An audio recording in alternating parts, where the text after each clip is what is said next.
Hello, hello, hello. Welcome, welcome, welcome. Good morning, good afternoon, good evening, wherever you may be. Welcome back to my channel, my lovelies. If you've never been here before, thank you so much for clicking on my video. I am so happy you found me. I do so hope that you will like and subscribe before you leave. Become part of the Mama family. Mama's got your back, at least where makeup's concerned, and definitely when that makeup is cheap. Today is True Love Tuesday, and we're talking about a forgotten couple. You gotta love TikTok. I adore TikTok. I really do. It sucks me in sometimes, and I don't like it for that. But I was scrolling through my feed the other day, and all of a sudden, a TikTok from Kevin Bacon, of all people, popped up onto my feed. And he was doing the most adorable TikTok with his wife, Kyra Sedgwick. And I was like, oh my goodness, I totally forgot about them. That led me down a little bit of a wormhole. And I found out that they've been together for 35 years. And I was like, you know what? That is definitely True Love Tuesday worthy. So that's what we're doing this week. Kyra Sedgwick and Kevin Bacon. Such a cute story. Also, I feel like very, very forgotten as well. So I'm hoping today's video is going to be both entertaining and a little bit of a learning experience for both of us. If you are new to my channel, thank you so much for clicking on my video. I am so happy you found me. I am so very happy that you are here. But while you're here, I do so hope that if you enjoy the content, you will give this video a big old thumbs up. I hope that you will subscribe if you are not already, and I hope that you will turn on your notifications so that way next time I upload a video, you can come right back here and we can hang out together again. If you've never been here for True Love Tuesday, I usually sit here, I do my makeup, and I tell you an epic love story along the way. I don't usually talk too awful much about the makeup that I'm using, but I will make sure to put a full list in the description box below, along with the tags to all of my other socials, Facebook, Instagram, TikTok, all that good stuff. I did do a TikTok on today's eye look. It couldn't be any simpler. I used a pretty new palette to my collection. This is the Jaclyn Cosmetics Luxe Legacy palette. I was not expecting to enjoy this palette quite as much as I did. It is insanely beautiful. I wasn't sure how to feel about it when I first picked it up because I feel like there's a lot of repetition here. I feel like a lot of these shades are a little bit redundant. But y'all, I played with this and it is such a perfect like wedding palette. It is such a perfect everyday, cool toned, gorgeous palette. I am so in love with it. These shadows were stunning. They did take a little bit of building. They're not as pigmented as I'm used to with a lot of my other palettes. But y'all, when I tell you it was a joy, it was a true pleasure to play with this palette today. I really, really enjoyed it. Of course, I did do the TikTok. I'll make sure to put that link in the description box below. And of course, if you have any questions about what I'm using or how I'm using it, all you have to do is leave me a comment and I will get back to you.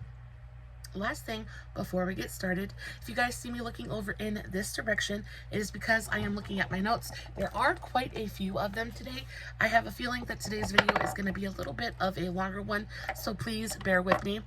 But other than that, I don't have anything else to say, so let's go ahead and dive right into the love story and the makeup. So, Kevin Bacon and Kyra Sedgwick. For some reason, I feel like I knew that they were married. I feel like I knew that they were an actual couple, but they're not one of those couples that is like super in the forefront of my mind. And I don't feel like they're in a bunch of stuff here recently. I know that they were huge in the late 80s, early 90s, early 2000s, I think. But I haven't heard much from them recently. I want to say maybe at least the last 10 years, I don't think. So they kind of just flew out of my brain, completely forgot about them. But Kevin Bacon really is an American treasure, and Kyra Sedgwick is just, I absolutely adore her. She is just the cutest little thing ever, and their love story really is so sweet and endearing and kind of surprising, especially considering who they are and how popular they were in their heyday. So a little bit of backstory on both Kyra and then Kevin, and then we'll get into how they got together and all of that good stuff. Put my hair back so that I don't get makeup in it, and we'll go ahead and get started. I cannot get my hair to do what I want it to. This side always looks super cute and like, you know, nice, but then this side always looks like super fuzzy and frizzy and like, I think it's because I sleep on this side, but this side always looks nice and this side always looks like it just crawled out of a dumpster. Okay, Kyra Sedgwick. A little bit of backstory on Miss Kyra first. So, Kyra was born, Kyra Minturn Sedgwick. She was born August 19th, 1965 in New York City. So she is a New Yorker, born and bred. Her mother, Patricia, was an educational slash family therapist. And her father, Henry, was a successful venture capitalist. What is a venture capitalist? I have no idea. I feel like in my brain I want to say it's like a banker or maybe like a stockbroker. I have no idea. If you know what a venture capitalist is, please let me know in the comments. I probably could Google it, but yeah, please let me know if you know what it is. So her father was a very successful venture capitalist, and then her mother is of Jewish descent, and her father was Episcopalian, I believe, and her father's name was Henry, venture capitalist. He was Episcopalian. Her mother was Jewish. Kyra identifies as Jewish, and she participates in Passover, things like that. And when it comes to her parents and her home life was not, it wasn't horrible, but it wasn't spectacular. She unfortunately does come from a broken home. Her parents separated when she was 4 and later on divorced when she was 6. But I didn't see too awful much about there being any kind of bitter custody battles, things like that. They divorced and her father kind of faded out of the picture. Her mother did remarry pretty quickly after, though. She remarried an art dealer named Ben. Now, Kyra made her acting debut at the age of 16 on the soap opera Another World. Now, I've never seen that one. I remember when I was younger, my mom actually loved soap operas. She used to watch Days of Our Lives, like sands through the hourglass. These are the days of our lives. I'm actually named after a Days of Our Lives character, believe it or not. But my mom was totally into it, but I never really was. So I have no idea what Another World is. But she's best known for, that's her like breakout role. And then also she was in Born on the 4th of July with Tom Cruise, and then my personal favorite, Phenomenon, with John Travolta. Such a good movie. If you haven't seen that movie, definitely a good one. There's this scene which made me fall so madly, deeply, truly in love with this woman and John Travolta all over again.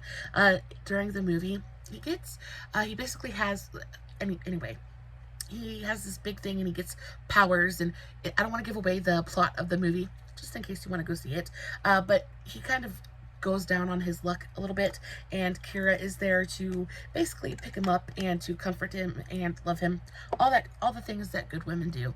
And there's this scene in this movie where he is kind of like he's holed up in his house, he's not taking care of himself, and she shows up on his doorstep with a bag of food and a razor, and it is the most wonderful, beautiful, touching scene where she just kind of cleans him up a little bit. She trims his beard and gives him a haircut, and I remember watching it when I was super young, and it like stuck in my brain, and I remember thinking, I want to do that. I want to have that connection, that feeling with someone. And because of that scene, I actually am the only one I'm the only one who touches my husband's beard or my husband's hair. And every time I cut his beard or his hair, I feel that connection with him, because it's something I'm doing purely for, anyway, completely off topic, but that scene in that movie, Phenomenon, actually had a pretty big impact on my life. But so those are some of the movies that she's most known for. Her list of loves is literally non-existent. It only includes her husband, Kevin Bacon. She was the closer. So this is one of those shows that really kind of put her back on the map. And the show Closer, I think it was on TNT? I feel like it was on TNT, but it was on from 2005 to 2012. She won all kinds of awards for that show, and it really did put her back on the map. She kind of fell off a little bit there in the late 90s, early late 90s, but she really came back with the show The Closer and won all kinds of awards and accolades for her performance on that really, really great show. I remember my mom really, really loved that show. My dad was in love with Kyra Sedgwick as well. My mom loved Kevin Bacon. So as for Kevin, his story is a little bit more complicated. So Kevin was born Kevin Norwood Bacon on July 8th, 1958. Kevin is 7 years older than Kyra. He was born in a super close-knit family. All of his family are really, really tight with each other. They all, family was a big deal and still is a big deal for them. He was born in Philadelphia, Pennsylvania. He is the youngest of 6 children. So he has a big old family, lots of brothers, lots of sisters. And on top of that, him being the youngest, I'm sure that he, you know, received a little bit of special treatment just because he was the baby. On top of that, my dad was actually from Pennsylvania, I think if I remember that correctly. Anyway, my dad had a giant family too. My dad's got like 5 brothers and sisters. Anyway, if they're anything like my dad's family, the youngest just always gets doted on and is absolutely just spoiled rotten. And Kevin being the youngest, I truly believe that he got spoiled rotten. I'm thinking so. But he was the youngest of 6 children to Mother Ruth, who was a school teacher and a liberal activist. And then his father, Edmund, was an urban planner and actually was the director for the city of Philadelphia, the Planning Commission. Yeah. So his dad was a big deal. And an urban planner is basically like a city architect, right? They are the ones who figure out where the roads go and where the stop signs go and where buildings should be put, all that good stuff. They're in charge of all that stuff. So that's what his dad did for a living. Now, Kevin always knew he wanted to be an actor, and as soon as he finished school, I think he left at 18, was it 16 or 18? He left home at the age of 17 to pursue a career in the theater in New York City. He acted in small roles and plays. Nothing really took off for him until he got his big break in 1982 in the film Diner. Never seen that one either, but I want to. And quickly after, just a couple of years later, got the role in Footloose, which is what I remember and know him for. Footloose was an absolute just kind of breakout role for him. That movie is what made him the American treasure that he is. It really did put him on the map.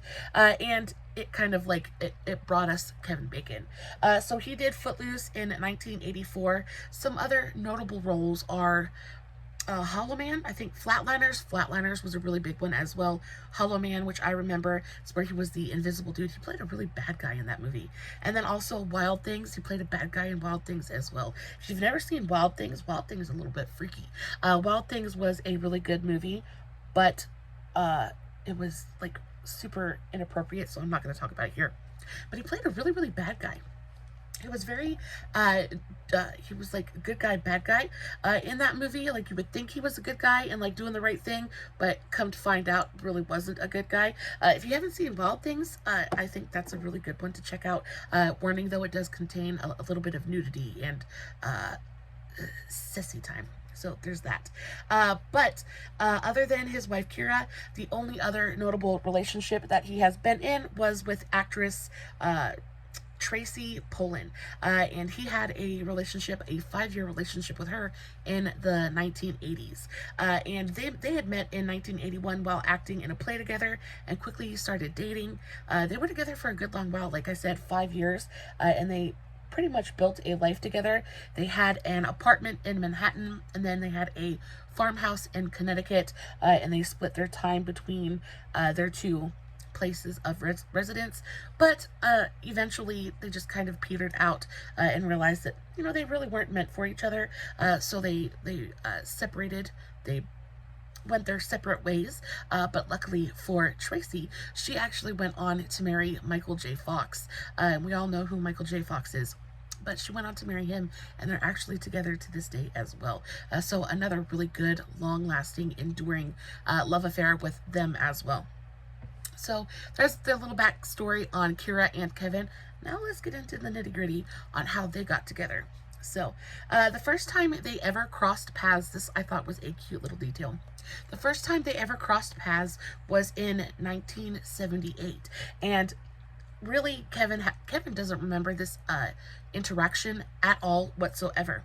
So, like I said, Kevin is 7 years older than Kyra, and Kevin was already kind of doing his thing, already working in the biz, and he was in a play at that moment, and he was on his lunch break in between performances, and he's out at a food truck or something getting his lunch, and he is approached by this teenager boy, and this little 12-year-old girl. And she is a huge fan of him. She says, I love your work. All things that, you know, when you're gushing and crushing on someone. But she's this 12-year-old little girl with big blonde bouncy hair, and she asks Kevin for his autograph. Well, he gives it to her and completely just kind of leaves his mind as soon as it happened. But for Kyra, she always remembered. And that little 12-year-old girl was indeed Kyra, who had gone up to Kevin with her older brother to ask him for his autograph, which I thought was super, super cute. So that was genuinely the first time that they ever crossed paths. But the first time that they were like formally introduced would be a little while later. So they were formally introduced in 1987 on the set of Lemon Sky, 9 years after she would walk up to him and ask him for his autograph. And Kevin was instantly and totally besotted with Kyra. She, again, had kind of grown into herself. We all know who Kyra Sedgwick is. She had kind of grown into herself, and she's got this super bubbly, adorable little personality, and Kevin is just completely and instantly just awestruck by her. Kyra was 21 and Kevin was 28. Kevin's attraction to Kyra was instant and intense. On the other hand, Kyra thought he was kind of a jerk. She thought that he was a bit cocky and full of himself, and she said in an interview, she said, I just kept thinking that he just thought he was awfully cool. And you know, to be an actor, you kind of have to have a little bit of that in order to do what you do. But she said that he took it just a little bit overboard, and that he was very much into himself, and he was into himself enough that he definitely did not need her help. So she just kind of kept her distance from him. She just wasn't interested in any way, shape, or form. And Kevin wasn't having it. So she wasn't interested. Kevin started to organize and pay for group dinners for the entire cast. This is how desperate this man was. He would organize complete and total outings, trying to get to know her without telling her he's trying to get to know her, right? Because he already knows that she's really not into him. So he's trying to be cool about it. He's trying to be slick. So he's offering to take the whole cast out to dinners, and they're in New York City, so dinner's not cheap, especially for an entire cast of people. So he's offering to take everyone out to get something to munch on. And of course, everybody's going to take him up on his offer, except for Kyra. Kyra stays behind. Again, she is just not feeling it. She doesn't want anything to do with it. And he starts to get super frustrated. This man is spending a lot of money on food and not getting anything accomplished. So he decides he needs to change his tactics just a little bit. He needs to flip the script. So instead, he goes up to Kyra and he says, you know what? My hotel really has an amazing spa. There is a masseuse at my hotel who does just the most amazing job. You really should go and get a massage. You know, like, I'll pay for it. My treat, you know, you can go have a spa day. Well, what lady, what woman, what person in general is going to turn down a free massage? I know I certainly wouldn't. So she doesn't. And she kind of like sees right through this almost instantly. She knows what's going on. She knows what this man is trying to achieve. But again, she's not going to turn down a free massage. Excuse me. So she goes. And what does he say? She says, but okay, so massage room was right next to the gym, was right next to the massage room. And he said that if she was done by the time he got done with his workout, that maybe they could meet up afterwards and go get something to eat. Wink, wink, nudge, nudge, right? Like, oh, just a co-winky date. Maybe if we get done at the same time, we can go have supper. She's like, yeah, right. She said, yeah, right. That's not going to happen. I just won't tell him when my massage is over, right? So she's thinking that she's going to be sneaky and she's going to go get her massage. She's going to have her cake and eat it too, basically. She's going to go have her massage. and then she's going to sneak out before he gets done with his workout, and he's going to be none the wiser, and she gets a free massage and doesn't have to deal with him, right? Kevin, smart man, saw this coming, and before, like, as soon as she went in, of course he does his workout. He's not a creep. He does his workout, but he makes sure that he gets done in plenty of time. And then as soon as he's done with his workout, because he paid for the massage, he can call down and to the front office, to the front desk, and see when the estimated time for the massage to be done. When is the estimated time for the massage to be done? And so, of course, because he paid for the massage, they give him that information. So Kyra's thinking that she's going to be all slick. She's going to get her massage, and then she's going to dip out real quick, and Kevin will be none the wiser. But she gets done with her massage. She's feeling fantastic because the masseur really was top notch. She's coming out. She's feeling all loosey-goosey and good. And who does she see sitting in the lobby just waiting on her? But Kevin. And he's all spiffed up. He's taken a shower, and he's ready to go. And of course, because she accepted the massage and because she's basically trapped at this point, she's got to go out to dinner with him. She's like, oh, fine. And she said she was like, how did you know when I was going to be done? And he told her that he had called the front desk, and she called him a little bit of a creepo, which, you know, love, all is fair in love and war. No judgment here. All is fair in love and war. But she was like, oh, you're kind of creepy. Anyway, they end up going out to dinner, and it is just, the attraction is immediate. You know, Kyra has been trying, because of course, she had a crush on him 9 years earlier when she was 12. But, you know, he's cocky and he's full of himself, and she just doesn't want to she's never been in a real relationship before. She doesn't want to set herself up for heartbreak. But they go out to dinner and they have such an amazing time that she really just can't fight it anymore. And she just completely and totally gives in. And very, very soon after that, they end up dating. And it was just kind of meant to be. What did she say? When I did... Oh, okay. She said, I was still very, very young and found my feelings. We found our feelings for each other to be very overwhelming. She said, when I did fall in love with Kevin, it felt like there was such an urgency to it. I don't know what it was, but suddenly this feeling came over me and I was terrified. But it was never doubt. I never doubted Kevin. He was just the one, you know. He was my soulmate. He was just the one. And it was never doubt. The fact that she knew that because there was never an if. She knew she was going to give in eventually. But she knew that when she gave in, this was going to be either a really long-term arrangement or this was going to be her forever, right? Because sometimes you just know. Sometimes you just know. I knew that with my husband too. First night I met Mr. Hubby, I knew that I was going to marry that man. I absolutely knew it. I truly believe in stuff like that. But, you know, she was 21 at this point. She's still a baby, basically. And it can be very, very overwhelming to see the rest of your life before you've even lived a good portion of it, right? So she was just a little bit overwhelmed. But they both took that leap of faith, and they, but of course are super grateful for it. But it was scary. It's always scary to take that first step.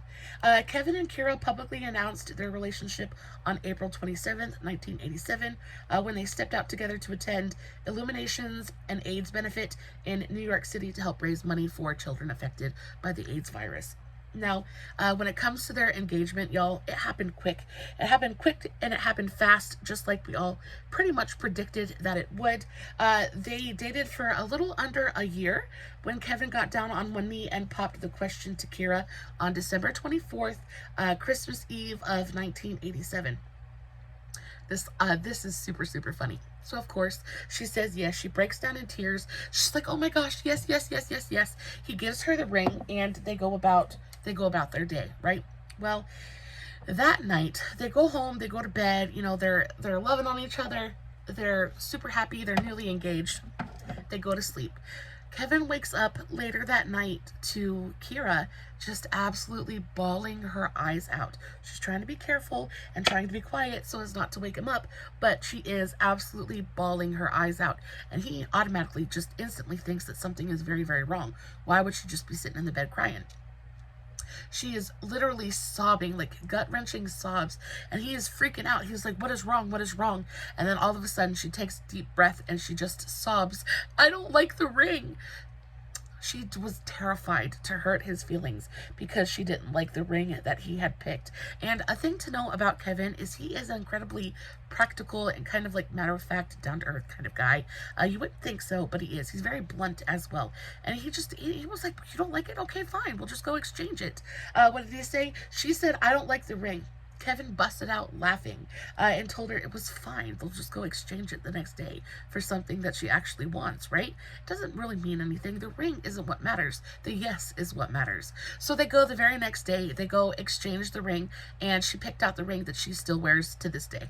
I thought that was super funny. Like, I remember when Mr. Hubby, when he proposed to me with, I wasn't a big fan of either. I have fat sausage fingers, and I actually wear a size 11 ring, which is insane, huge for a lady. And he couldn't find anything that was in my size, so what he ended up proposing to me with was a man's just platinum wedding band. And though, you know, it wasn't my favorite, I still loved it and I cherished it. And I wore it for a very long time until we were able to save enough money for me to get my actual princess diamond, which I haven't been wearing for a very long time because my band broke. Very upset about it. But I wore that ring for the very, very longest time, and it made my hands look so manly. It was not my favorite. So I can completely understand where she was coming from, and especially not wanting to tell him, because, you know, they try so hard to pick out the right thing, and especially in a circumstance where you really don't have enough money to get what you really want, things like that. I can understand completely where she's coming from, and it's kind of heartbreaking, right? Because it holds sentimental... Anyway, it's a sentimental thing, but you're like, oh, I don't like it. And it's something that you've got to wear for the rest of your marriage, whether that's, you know, years or decades or century, you know, it's basically on your hand for forever. Anyway, they go exchange the ring, and everything is right and perfect in their world once again.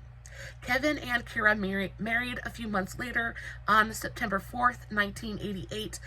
Kevin wore, y'all, their fashion sense, y'all, they needed work. They needed work. I don't think Kyra is she's not like a super fashiony kind of lady, and I really don't think Kevin is either. I think Kevin just kind of wears what he's told to wear. So, flash forward to their actual wedding. They get married, and Kevin, for his wedding, wears a checkered, what did he wear? A checkered suit, while Kyra wore a high-necked lace gown. Their wedding, I saw pictures of their wedding, and y'all, it was so 80s. It was so 80s, like quintessentially 80s. He's got this checkered suit on, and she has this like super fluffy, puffy lace high-necked gown on, with her hair in a big like poofy updo and soft curls kind of framing her face. They both looked wonderful, but it was very, very dated, very 80s look that they wore. Cute photos, but you know, it was very, very 80s. And then, exactly 9 months later, they had their first child. They had their first child, a boy named Travis, on June 23rd, 1989. The decision to start a family had been made quickly and impulsively. So they actually got pregnant on their honeymoon. They had a honeymoon baby, and while they were on their honeymoon, they just decided, we're just not going to use birth control. Like, they're married now, they don't have to, and so they just didn't. But because of that, I guess Kyra was a fertile myrtle and actually she was pregnant within 2 weeks of being married, which is so insane. As soon as her honeymoon was over, she had a baby. She had a bun in the oven. So they just decided not to use birth control and had their first child, Travis. So they decided to enjoy being new parents, enjoy their being a 3-person family. So they did that. They did that for a full 3 years. And then after the 3 years, they ended up getting pregnant and having their second child, their last child, a daughter named Sosie Ruth. Sosie Ruth. They had her on March 15th, 1992.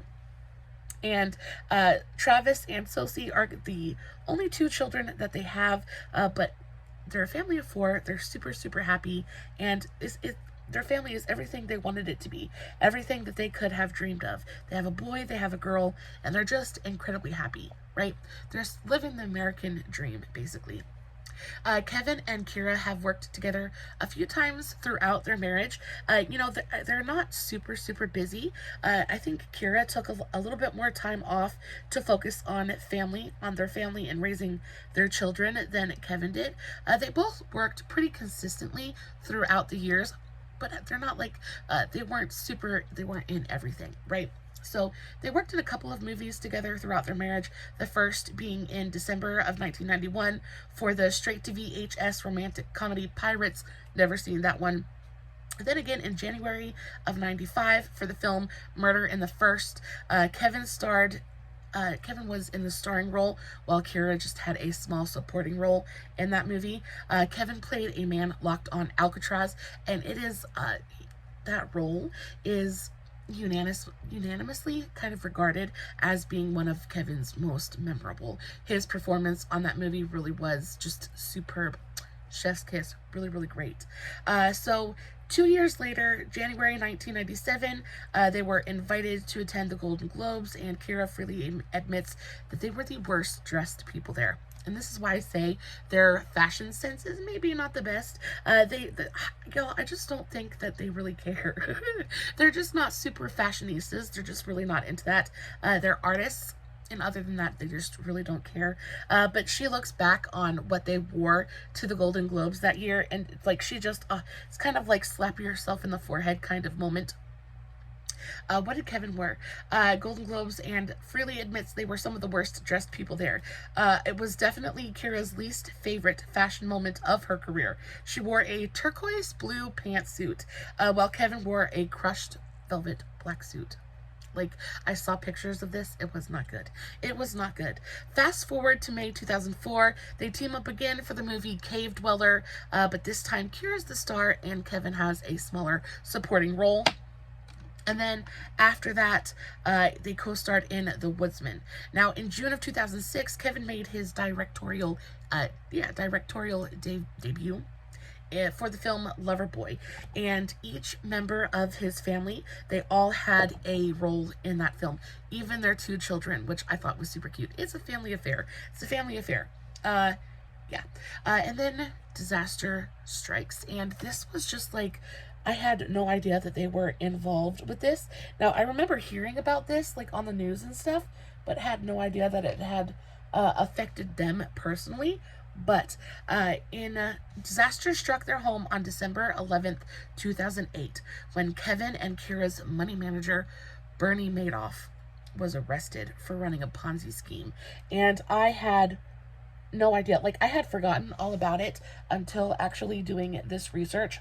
And I kind of remembered that, you know, Bernie Madoff and all that stuff that had gone on. He completely and totally fleeced so many people. And actually they got hit really, really hard by that whole scandal. So their money manager was arrested, and they're kind of like oblivious to it, right? Until they kind of found out, when the whole world found out about it. Though they had never met Bernie publicly, they had invested all of their life's savings into his ventures at the recommendation of Kyra's stepfather. And I would hate to be that man. I would hate to be the stepfather. The guilt that man must have felt for, like, recommending them, and just absolutely horrid. So they found out about the incredible loss around the same time everyone else did, the same time the whole world did. So the news kind of broke, and then they're at home chilling with their children, putting Christmas decorations up because it's December, and they get a phone call from Kyra's sister, and Kyra's sister asks her if she's sitting down. Kyra's like, "Oh, quit being dramatic. What's going on? It can't be all that bad, right?" And then Kyra's sister drops the absolute bomb. Because, of course, Kyra's sister had invested with Bernie as well, at the insistence of their stepfather. And Kyra's sister kind of tells them that, like, Bernie got arrested and the money's gone, and it feels like the whole freaking world just kind of dropped out from underneath her. I mean, I couldn't imagine. break the news. At around 5 o'clock in the evening, just before Christmas, they found out that all the money they had worked so hard for. Kyra had been working since she was 15, and Kevin had been working since he was 17. All the money they had saved their entire lives was gone. They have said it was one of the hardest days they have ever experienced, and I don't doubt it for a millisecond. They were in shock at first, but as awful and scary as it was, realized that they would be okay. They were still working and young enough to earn at least some of the money back. And a lot of that comes from Kevin, again, who is very grounded. I think Kevin is very emotionally stable, and he's very much a realist. And he kind of had a conversation with Kyra. Of course, they had to adjust it. They had to digest it, and realize that this is their new reality, right? Because they're broke, basically. Not broke, but they don't have any savings left. They got hit really, really hard. They were some of the largest investors when it came to Bernie Madoff and his investors. And though it did hit quite a few celebrities and people in general, some of those people that got hit and got taken for their entire nest egg were like retired and couldn't earn it back. So they're looking on the bright side. Every cloud has a silver lining. And they're, Kevin's like, babe, at least we're young enough that we can go to work and we can still provide for our family. At least we're young enough to be able to go out and earn at least a small portion of it back. And after they realize this, they still have food in the fridge, the power's on, they still have a house to live in. Like, life isn't over. They're not, living on easy street quite so much anymore, but they're not like in the gutter either. Everything is going to be okay. They can make the money back. And after they realized that and kind of got over the big giant disappointment of it all, they kind of realized that, it sucks, but everything's going to be okay. The whole experience just brought them closer, really, because honestly, if you can get through an intensely tragic circumstance like that, then you can basically get through anything. And money is one of the things that couples fight the most over anyway. I know that when it comes to me and Mr. Hubby, we don't really fight about money, but I know that we have fought about money, especially when we were younger.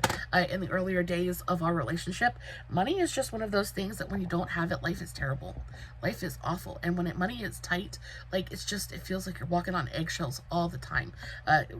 We're all there. We all know exactly what that feeling is. So I could just, even thinking about it for them, it makes my heart drop into my stomach. I just couldn't even imagine. But this whole experience just kind of brings them closer together. And on January 29th, 2012, Kyra walked the red carpet for the Screen Actors Guild Awards, showing off some new ink. She showed off a new tattoo that she later revealed was a design drawn by her husband, Kevin.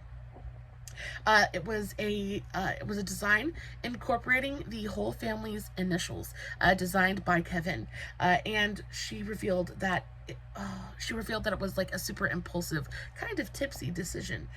She said Kyra had tipsily suggested matching tattoos one night while drinking with her husband, and the next thing she knew, Kevin brought out a pad and a piece of paper and a pen, and starts doodling. Well, she doesn't really think anything is going to come of it until a couple of days later he comes up to her and is like, "By George, I've got it," and shows her this design, and she instantly, of course, falls in love with it. So she goes and gets it tattooed on her, and then very shortly thereafter, in quick succession, both Kevin and both of her children get the same exact tattoo. So the whole family has matching tattoos, which is super, super cute. Now, I don't know how old her children are, but I do know that you're allowed to get tattooed at the age of 16 as long as you have parental consent, and because it means so much to the entire family, I think it is a super cute, really adorable idea. So they all have matching tattoos. Well, in January 12th of 2014, their daughter, Susie Ruth, made her Hollywood debut as Miss Golden Globes, also known as the Golden Globes Ambassador, at the 71st Golden Globe Awards. Sosie followed in her parents' footsteps and began an acting career, and then their son Travis kind of went off in his own direction, and he went into music and found some success as a musician. And that's basically where our story ends. They are still together. They're still going strong. Kyra and Kevin celebrated their 35th wedding anniversary on September 4th, 2023. 2022. I'm sorry. On September 4th, 2022, they celebrated their 35th wedding anniversary. I wrote that date down wrong because 2023, we haven't seen September yet. Anyway, 2022, 35th anniversary. They're still going strong.